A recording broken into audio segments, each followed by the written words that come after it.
She was shivering, searching trash for rags, until he covered her in a blanket and said, "Come home." The sentence he'd signed had sealed the fate of 10,000 children. That was what people whispered anyway. Emil Thorne had once filled auditoriums, lecturing on neural resonance and interspecies empathy. Now his boots sloshed through waste runoff on Solace Ring 11, logging ghost data into consoles that hadn't connected to central systems in years. He didn't mind the silence. It was kinder than questions. Low gravity made everything behave strangely. Fluids clung to surfaces in trembling blobs before sliding away reluctantly. Steam drifted upward, like smoke in a dream, and even dust moved with ghostly hesitation. Drips echoed seconds late through the tunnels, echoing in places no one had walked in weeks. On level 9G, sound didn't travel. It recoiled. This sector was unofficially condemned. A scribbled warning in red paint still marked the bulkhead. No airlock repairs, breach at own risk. Power flickered, pipes hissed, and the air recycling unit gave off a sour, metallic tang that clung to the back of the throat. Officially, Emil was forbidden to walk this far into the maintenance zone, but the risk was low, unless one of the security drones rewrote it early. He was halfway through the derelict corridor when movement caught his eye. Something hunched beside a filtration bin. Slow, ragged, deliberate. An arm, maybe. A leg. Then he heard it. Not crying, not speech. Shivering. She crouched in the dim light, trying to burrow into the heat vent like an animal. Her skin was a shade of green he'd never seen in living tissue. Deep jade shimmering faintly beneath grime and bruises. One foot was bare, pressed directly to the vent grill. The other was wrapped in something melted and blackened, fused to her calf. Her clothes, or what was left of them, looked scavenged from insulation wrap, plastic filament, and ash-streaked tape. Her elbows were raw. Her fingers bled where she'd scratched through debris too sharp to sort. Long white hair, tangled and streaked with soot, veiled her face. She didn't flinch when he approached, didn't look up, just kept digging, methodically, hopelessly. He knelt, unclipped the thermal blanket from his chest strap, and draped it over her gently, without a word. She froze. Her breath stuttered. Her eyes lifted, sharp and too bright in the dark. Pure silver, catching every filament of ambient light. No anger, no fear. Just a question. What's the cost? "I'm not here to hurt you," Emil said quietly. "You were shivering." She stared, then hoarse and rapid. "I wasn't showing myself. I wasn't signaling. I'm not registered for purchase. You can't file claim." "I'm not trying to claim anything. I'm not a pleasure asset. I'm not bait. If this is a sting, It's not." Her breathing trembled, but she didn't move away. Just shrank beneath the blanket like she expected him to rip it back. He didn't. Instead, he pulled off his gloves and placed a protein bar on the floor beside her. The wrapper glinted under the emergency light, untouched. "Come with me," he said after a beat. "I've got heat, food, a cot you can use. You can leave whenever you want. No locks, no questions." Still, she didn't touch the bar. Her gaze flicked to it, then back to him. "Why risk yourself?"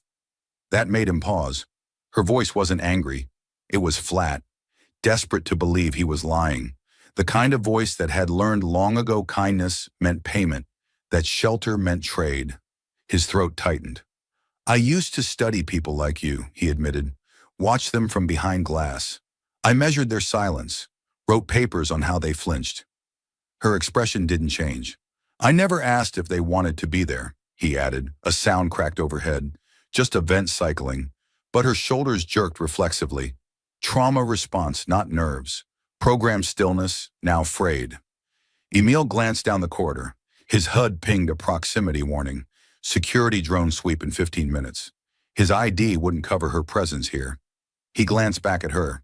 "We need to move." She didn't ask where. Didn't ask who he was. She just looked at the protein bar, then at his face again. "I don't want to go back in a crate," she whispered. "You won't." Another pause. Then slowly she reached out. Not for him, but for the food. Her fingers curled around it shakily, like expecting it to vanish. She didn't eat, just held it. He stood and took a step back, giving her room. A few beats passed. Then 1 foot at a time she stood, legs trembling under her, but upright. She held the blanket tightly around her frame. As they walked, she asked just once, "Do you know who I am?" "No," he said. "Not yet." Behind them, the wall flickered with static from a broken display screen. A headline half visible through the distortion scrolled again and again in faded text. Cellar Royal Biological. Status redacted. He didn't see it, but he would remember her eyes. Silver. Like the lost ones from the case files no one was allowed to open. The walk back to his unit wasn't long, but it felt like crossing a border no one had named. Emil kept his steps slow, measured. Just enough to lead, never enough to pressure. Behind him, she moved like she expected the corridor to vanish. Silent and tentative. Her bare foot dragging slightly, her other legs stiff with pain beneath the fused wrap. The thermal blanket hung from her shoulders, catching on exposed pipe ends and rusted corners. The station groaned around them, metal flexing against the cold. Steam seeped from joints in the wall, curling through the corridor like breath in winter. Low gravity turned everything dreamlike. Liquid pooled instead of dripping. Dust hung in the air, like suspended ash. He saw her glance once at a drop of condensation hovering midair, before it slid, slow and heavy, along the wall. She never spoke. Neither did he. At one junction, Emil's HUD pulsed. Security sweep, 8 minutes. He didn't speed up, just kept walking. Every movement calm, practiced. No sudden gestures, no noise beyond the quiet shuffle of boots on steel. They reached his hatch with 4 minutes to spare. He keyed in the manual override, fingerprint, passphrase, blink sequence, then looked back. She stood behind him, motionless, the hood of the blanket shadowing her face. His door slid open with a hydraulic sigh. Inside, the air was warm, recycled just enough to be breathable but thick with metallic tang. The room was compact. A wall-mounted cot, food unit, and low bench near the heat duct. No windows, just soft amber light, easy on the eyes. He'd lived here 3 years and never made it feel like home. She hesitated in the doorway. "No surveillance," he said gently. "No auto locks." Still, she didn't move. Then she stepped inside. Emil stayed near the entrance, hands loose at his sides. She passed him without comment, scanning the space with sharp, flickering eyes. Her fingers flexed under the blanket like she was counting exits. Her breathing was shallow but steady. He saw the moment she identified the corners. 2 blind spots, 1 vent she might fit through if she had to. Then she sat. Not on the cot, but on the floor, back to the heat panel. He didn't approach, just moved to the food unit, keyed in a basic nutrient request. Broth, neutral base, high calorie. "You hungry?" She didn't respond. When the dispenser chimed, he poured the contents into a heat-safe bowl and set it near her feet. Not close enough to touch, not angled to imply anything, just there. Steam rose gently. She stared at it. He sat on the far side of the room, picked up his own bowl, and ate, slowly, quietly. After a minute, she reached forward. Her fingers trembled so badly the broth sloshed as she lifted it. She sipped, too fast, and winced as the heat hit her throat. But she kept drinking. Her second sip was steadier. Emil didn't look at her while she ate. He focused on his own meal, the hum of the heater, the way his shoulders ached from staying too still. Then she said, "I thought it was poison." He looked up. She kept her eyes on the empty bowl. "First thought, when you handed me food, was it poison or tranquilizer? Second thought was, what if it's real? And third," he asked softly, "does it matter?" "It does to me." She said nothing. Her hand cradled the bowl like it had weight beyond its mass. "You live here?" she asked. "Yes." "For how long?" 3 years. "No windows." "No need." "No scent of home." Emil's lips twitched. "I don't collect things." She didn't smile, but she tilted her head slightly, like she'd caught the edge of something unsaid. Her white hair had begun to dry at the tips, revealing a shimmer of iridescent strands beneath the dirt. Not synthetic, biological. "Your name?" she asked. "Emil." "That's human." "Yes." "I wasn't allowed to keep mine." I'm not here to take it from you. A pause. Soreli, she said. He nodded once. Thank you. Another pause. Why risk yourself, she asked. His throat tightened. He set his bowl down gently. Because I saw you, he said, and didn't look away. That's not an answer. No, he agreed. It's not. Her eyes narrowed, calculating. But her body, he noticed, had eased slightly. Her knees no longer pressed to her chest.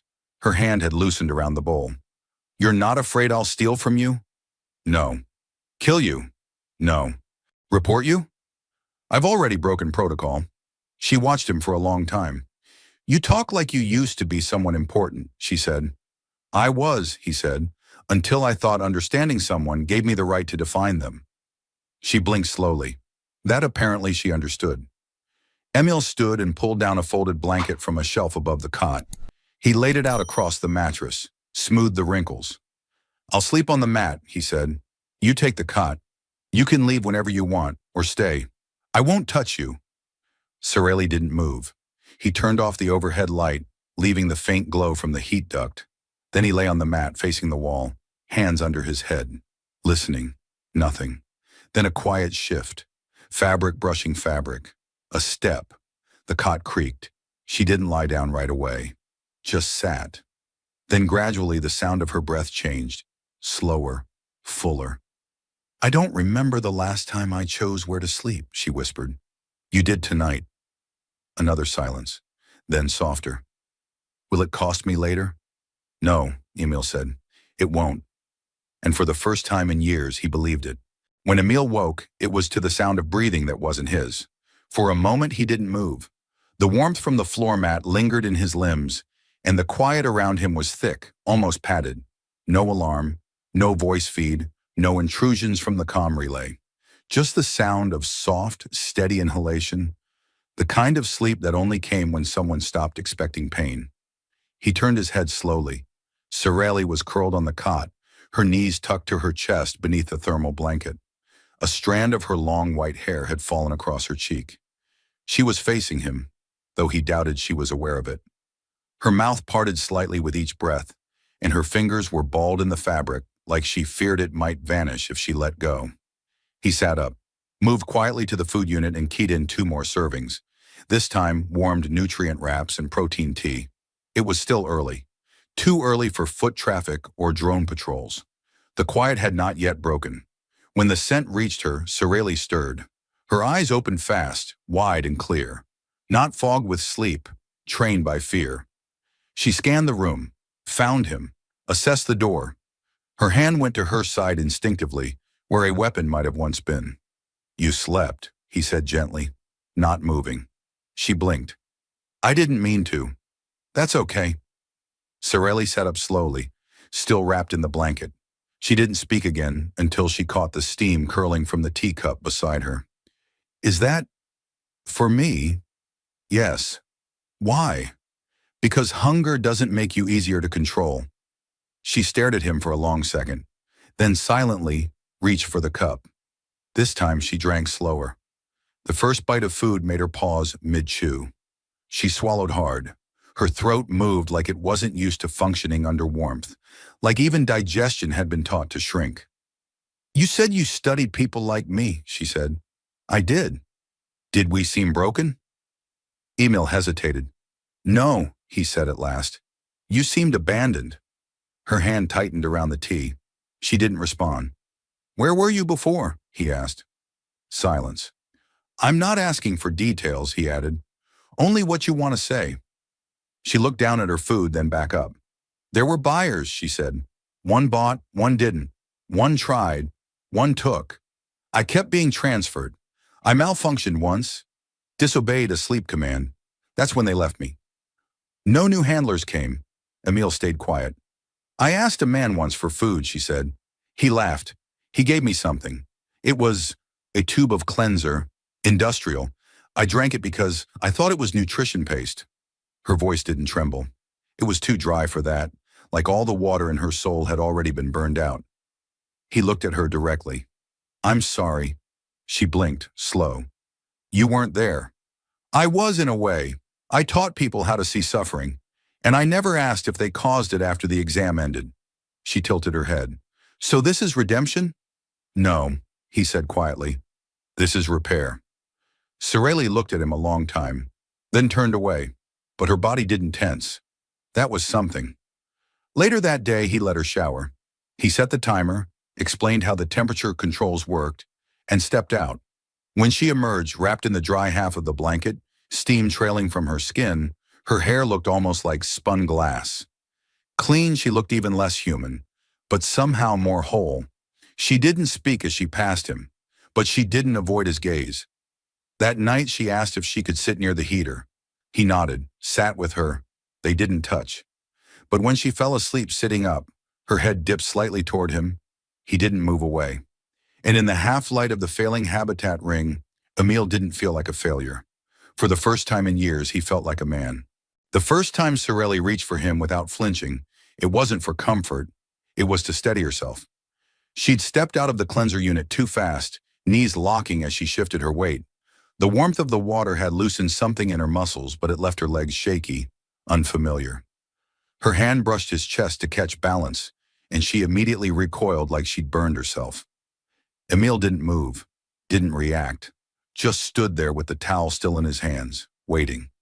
She looked up at him, as if surprised he hadn't grabbed her, hadn't taken the contact as permission for more. Her eyes held that stunned, static fear he was learning to read, the pause before panic. It's okay, he said softly. You touched me, that's all. Sorelli lowered her gaze. I didn't mean to. You don't have to explain. But she did, because that's what she'd been built for. That night, she didn't lie down right away. She sat on the floor, facing the wall vent, her back to the cot she had finally started to use. Emil brewed tea again, just for the smell this time, just to fill the room with something other than silence and recycled air. You want to know where I'm from, she said, watching the steam curl along the edge of the vent. I won't ask. Good, she murmured. I'll tell you anyway. Emil remained where he was, on the mat, elbows on his knees, body angled toward her, but not encroaching. There was a planet, she said. No name anymore. It used to have one a long time ago, but it was stripped from the records after the export program began. They called us Cellar units.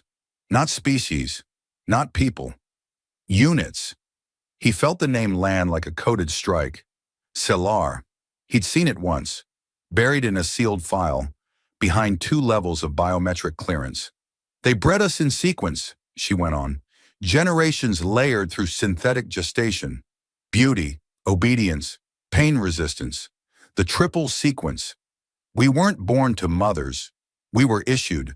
Aesthetic value determined function. If your pigment was unstable, or your eyes too narrow, you were downgraded. Emil's throat tightened, but he said nothing. Some of us were given vocal modules. Others were not. I was one of the last generation to be dual-coded, verbal fluency and emotion dampening. I failed the second half. Because you felt? She looked over. Her gaze was sharp, not wounded. Because I spoke when I wasn't told to. She reached for the tea, took a small sip, then set it down again. I asked a senator once what his wife's name was, she said. That's what got me pulled from formal rotation. After that, I was moved through private markets, trade auctions, 1 companion buyer, 2 hospitality syndicates. I ran from the last one. Emil exhaled through his nose. And the drain pipe? Lower tech, easier to disappear. The polished corridors had eyes. They sat for a while in the quiet, not speaking. The air vents hummed a soft lull behind them. Then she shifted her weight, pulling her knees to her chest. Her hand brushed the blanket again. This time she didn't yank it tighter, just rested her fingers there. And you? She asked. What did you do? He didn't answer right away. Not to avoid the truth. He'd carried it too long to fear it. But because saying it meant surrendering a part of himself that had always tried to rationalize what he'd done. I designed empathy protocols, he said, cross-species, neurohaptic interfacing, for trauma recovery and behavioral alignment. Sorelli tilted her head. That's why you knew how to talk to me. No, Emil said quietly. That's why I thought I did. She watched him.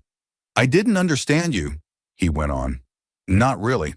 I understood the patterns, the signs of distress, the rhythm of silence, the the ways certain species protect themselves when they can't speak. I measured those things. I wrote papers about them, but I never asked what any of it felt like. Her eyes softened almost imperceptibly. There was one project, he said, a restricted facility, mixed species recovery center. I used unauthorized mapping tech, cognitive touch scans. Not invasive, but intimate. Too intimate. I was trying to find the neural roots of trust. And they punished you? They should have. But you didn't hurt anyone. I watched them heal without ever asking what they needed. I told myself it was science. Sorelli's voice was quiet. You were taught to observe. I was taught to obey. We both forgot to feel. He looked at her, not to analyze, not to interpret, just to see. She didn't flinch this time. When she lay down later, it was closer to the heater and closer to him. Still no contact, but her hands slipped from the blanket and rested on the floor between them, palm open. A small, deliberate gesture. Emil didn't touch it, but he turned onto his side, mirrored the movement. 2 hands on cold metal, inches apart. It wasn't touch, but it was something, and neither of them looked away. The kiss didn't erase her history. It didn't fix what had been broken or unteach the obedience that still lived in her bones. But it changed something deeper. It gave her language for things that had always been silent. Sorelli didn't pull away. She didn't apologize. She simply breathed, resting her forehead against his chest as if finding something sacred in stillness. Emil stood there, arms loose at his sides, heart hammering. He didn't move to touch her, not yet, not until she did. Her voice, when it came, was quiet but clear. I've never kissed someone I chose. I don't know what comes next. You don't have to know, he said. We figure it out together. That word again. Together. It still startled her. Later they sat near the heat vent, drinking broth in silence. Sorelli had stopped asking if everything had a price, but Emil knew she still looked for hidden costs, in glances, in gestures, in the way someone's kindness might suddenly bend sharp. She watched his hands, his posture, the breath between his words. So far, they hadn't failed her. It was during that soft quiet that it happened. The screen on Emil's wall unit blinked twice, then turned red. Incoming signal, encrypted. He tapped it open, frowning. The message was short, a data ping with no sender ID. Retrieval order confirmed. High-value bio unit missing. Search initiated. His stomach dropped. They found you, he whispered. Sorelli didn't react. Her spoon paused halfway to her lips. Are they close? I don't know, but they're not broadcasting a general sweep this time. This is targeted. Then I have to go. You don't, he said too quickly. She turned to him, unreadable. You're already in danger. I don't care. You should. He set down the bowl, heart pounding louder than the hum of the heater. You're not a thing to be returned. You're not data to be claimed. I won't let them undo you. And what will you do? She asked. Hide me forever? Let them hunt you until they find both of us? If that's the cost, I'll pay it. She stared at him like she was seeing someone new, someone irrational, someone impossible. Then she shook her head. You don't understand. If they take me, they won't just erase memory. They'll resequence, strip identity. I won't be Sorelli anymore. I won't know you. I won't remember that I ran. He stepped forward. Then we don't let them. A beat passed. Then she reached for his hand. It was the first time she initiated contact without fear. Her fingers slipped between his, firm and certain. I've survived 1,000 rooms built to make me silent, she said, but you made me speak. Not made, he whispered. Invited. The door alarm chirped. Proximity alert. Sorelli's grip tightened. Security patrol, he said. Maybe random. It's never random. Emil crossed the room, pulled a crate aside, revealing the old emergency hatch behind it. This still works, leads to sub-level 3. Power's unstable, but it hasn't been mapped in years. And you? I'll buy time. No. Her voice was sharp now, commanding. He turned. She was already by the door, hand on the lock override. Her body trembled, not from fear but from choice. If they come in, she said, don't lie for me. Don't protect me. I already did. She stepped toward him. Then let me protect you now. The outer hallway clanged. Boots. Two voices. They were close. We don't have time. Sorelli kissed him again. Urgent, fierce. It wasn't delicate. It wasn't gentle. It was everything she hadn't been allowed to feel. Anger, love, defiance, need. He returned it with equal fire. When they parted breathless, she rested her forehead to his. I would rather be hunted with you, she said, than erased without you. Then she opened the hatch, slipped into the vent, and vanished. Emil turned to the door just as the override was forced. Two officers stormed in, weapons drawn. Their visors glinted with soft green light. One raised a scanner. The other locked eyes with him. Unauthorized biological trace detected, the taller one said. I've got mold in the vents, Emil said flatly. You want to swab it? They didn't laugh. The scanner beeped. The tall one stepped closer. You've been flagged for data withholding. Step aside. Emil stood his ground. Nothing here but me, he said. Behind him, the vent cover clicked softly shut. You can scan every inch, he added, but you won't find what you're looking for. The scanner pulsed, then died. Power interference, one muttered. Low-level scramble, the other guessed. Deliberate. Then maybe your equipment's broken, Emil said, staring him down. They glared at him for a long, silent moment. Then without a word turned and left. He stood still long after the door shut, listening to his own heartbeat. Waiting. The hatch stayed closed. She hadn't come back, but she was free, and that for now was enough. The silence after the patrol left was absolute. Not the kind of stillness Emil had grown used to on Solace Ring 11, but a different kind, tighter, more fragile. It was the silence left behind when something vital is no longer in the room. Sorelli was gone. He stood motionless for a long time, eyes fixed on the vent hatch, half expecting her to return. She didn't. The air still smelled faintly of the broth they'd shared, the steam already fading into cold. Her blanket was folded neatly on the cot. Not abandoned, chosen. Emil sat on the edge of the bed and buried his face in his hands. He wasn't afraid for her. Not exactly. Sorelli didn't break. She didn't panic. She had survived design, ownership, exile. She would survive this too. But surviving wasn't the same as being safe. That thought haunted him. He spent the next 3 days under tight watch. No charges filed, no formal interrogation, just unspoken pressure. A quiet quarantine of bureaucracy. It was worse than a cell. The waiting, the uncertainty. It was designed to wear a man down. But Emil didn't break either. When he was released, they called it clearance reassignment, a euphemism for professional exile. He no longer had access to the research servers. His credentials were flagged as limited. They offered him a single shuttle ride off Solace Ring. No questions, no return. He didn't ask where it was going, but the moment he stepped into Dock 4, he knew he wasn't alone. She was there, not hiding, not waiting in the shadows, standing upright, framed by the entrance ramp of a civilian-class vessel. Her hair was braided, her stance relaxed but watchful. She wore real clothes, hers, chosen, not assigned. And when she saw him, she smiled. Not the polite curve of a trained companion. A real smile. Software. Meant only for him. I thought I'd find you on foot, Emil said. I thought you'd come out in chains, she replied. He stepped closer. You okay? She nodded. I've been worse. I've been better. But right now, I'm okay. He exhaled.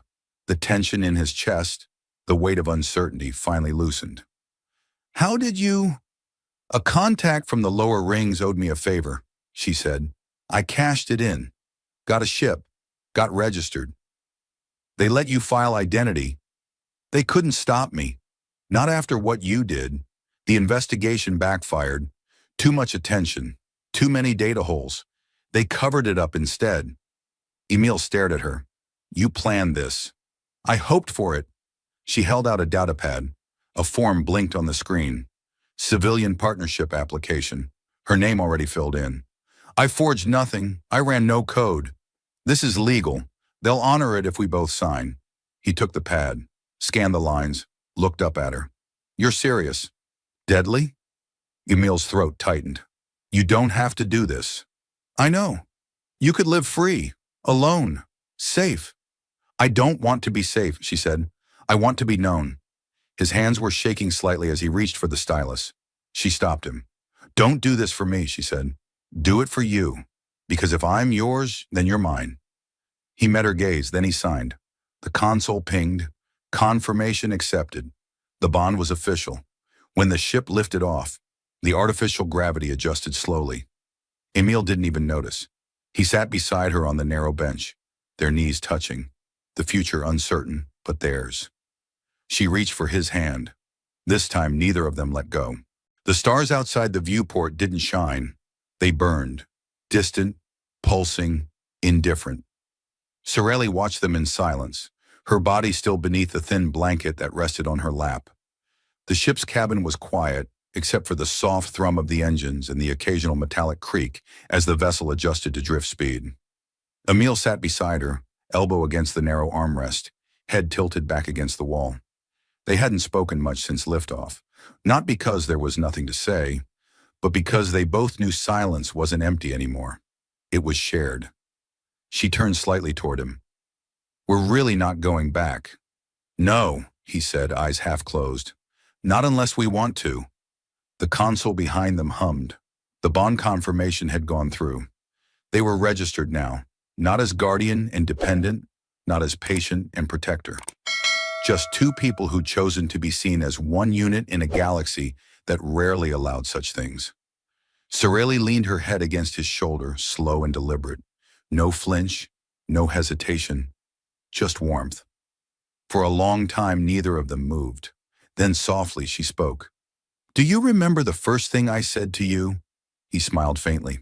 You said, I wasn't begging. And I wasn't. I know. But I was hoping, she said, and that was harder to admit. Emil turned, brushing a strand of her white hair from her cheek. I hoped too. I just didn't believe I deserved to. You didn't ask for me. No, but you stayed. I always would have, he said, even if you hadn't kissed me, even if you had left without a word.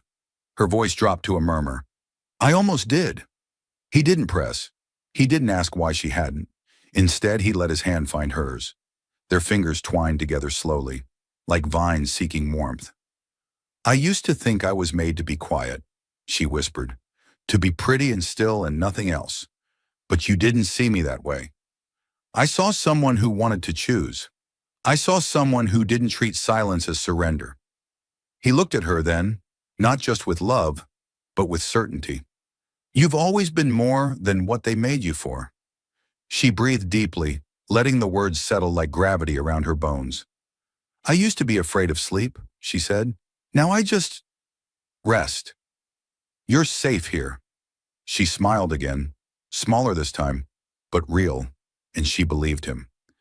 Their ship, the Emberline, was set on a steady trajectory toward a civilian outpost near the Neros expanse.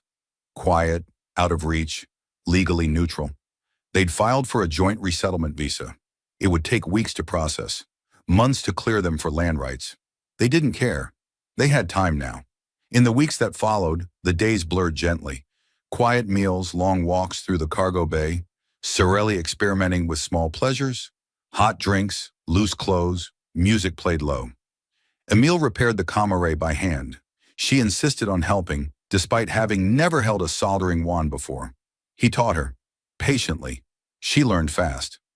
One morning, she painted the ship's interior wall with a soft gray pigment from a mineral pack they'd salvaged from the lower hold. Not because it needed color, but because she wanted it. He didn't ask what it meant. She didn't need to explain. One night while they watched the nav screen chart their course, she said, I want to grow things. Plants? Maybe animals. Maybe something new. He nodded slowly. Then that's what we'll do. And just like that, the future unfolded. Not as a plan, but as a possibility. The day they received confirmation of their bonded status was uneventful. Just a data packet blinking on the console. The file read, civilian pairing, Thorn, Emil plus Sorelli, self-registered. Status, approved region, open colonization rights, pending settlement. There was no ceremony, no flag raised, just two people, sitting shoulder to shoulder, breathing the same air without fear. He kissed her softly. She kissed him back. And when she smiled into his mouth, it wasn't for what they'd survived. It was for what they'd become. Not rescued, not rebuilt, just free. Together. The morning began with the sound of rain. Not real rain. This wasn't a planet. But Sorelli had programmed the simulation into the ship's ambient system 3 nights ago, just to see if it would make waking softer. It did. The sound curled gently through the cabin, a rhythmic pattern of droplets tapping against invisible windows. It reminded her of something she'd never actually experienced, only imagined. Open sky, wet soil, something green growing where no one had ordered it to. She stirred slowly. The blanket twisted at her hips, warmth pooling between her and the man still asleep beside her. Emil's chest rose and fell with the kind of peace she used to think only belonged to others. One of his hands was curled near her shoulder, as if even in sleep he was reaching for her. She watched him for a while, quietly the way she had that first morning after they'd run. Only now there was no fear, no urgency, just him and her, and the gentle realization that this day didn't need to be survived. It could simply be lived. She slid out of bed and padded barefoot to the galley, wrapped in one of his shirts. The sleeves were too long, and the hem brushed her knees. She liked the way it felt, claimed and comfortable, not like a uniform or a costume. Her hair was unbraided, loose, cascading down her back like a slow-moving waterfall. She didn't bother to pin it today. There was no one to impress. She made tea. Strong, dark, a little sweet. By the time Emil emerged, barefoot, rumpled, blinking blearily, she had breakfast waiting. Fresh protein bread, rehydrated fruit slices, hot water steeped with citrus root. The air still carried the sound of that soft, fabricated rain, and the warmth from the galley heater bathed the room in a golden hue. He stopped when he saw her. Just looked, like the sight of her standing there, alive, well, radiant in worn cotton, was still something he didn't fully believe. "You're staring," she said, sipping her tea. "Every time I wake up next to you, I keep thinking the world's going to demand something cruel in return." "And has it?" "Not yet." "Then maybe it never will." She walked to him, handed him a mug, kissed the corner of his mouth. "Today we're not fixing anything, not hiding, not building or preparing. We just live." He nodded. A rest day. A day meant to last. They ate on the floor by the window. Sorelli had installed a screen there that mimicked the view of a forest canopy from below. Dappled green light filtered across their legs and arms like they were lying beneath something alive. Emil finished his bread and lay back, arms behind his head. "What would you have done if none of this had happened? If you'd been born free?" She didn't answer right away. "I used to think I'd want to be a pilot," she said at last. "Move fast, choose my own direction. But now, I'd keep a garden, not for survival, just because I could." He smiled. "We can make that happen." Later they played music. Sorelli danced, awkward at first, then more fluid, letting herself move not with grace but with feeling. Emil joined her, laughing as they bumped into furniture, spun too fast, collapsed on the cot in a heap of tangled limbs and breathless joy. In the quiet that followed, she traced the scar on his shoulder with her fingertip. "What's this from?" she asked. "Fell off a ladder," he said, "trying to fix a sensor that wasn't broken. I was young, arrogant, thought everything needed me." "You're still needed," she whispered, "not to fix things, numbered just to be." That evening they cooked dinner together. Real food, roots, herbs, vegetables grown from seed in the compact biopod she'd installed 3 weeks earlier. It wasn't much, but it was theirs. The stew bubbled gently on the heat coil, and when they ate, neither of them said a word. Not because there was nothing to say, but because everything they needed was already present. Afterward, they lay in bed again, bare skin against bare skin, not out of desire, but out of trust. Sorelli rested her head on Emil's chest, listening to his heartbeat. "Tell me something true," she said. "I love you." "Something else." "I would do it all again. Every risk, every minute." She closed her eyes. Outside the viewport, the stars didn't blink. They burned steady, old and infinite. But inside their little ship, time had paused. The galaxy could wait. This was theirs.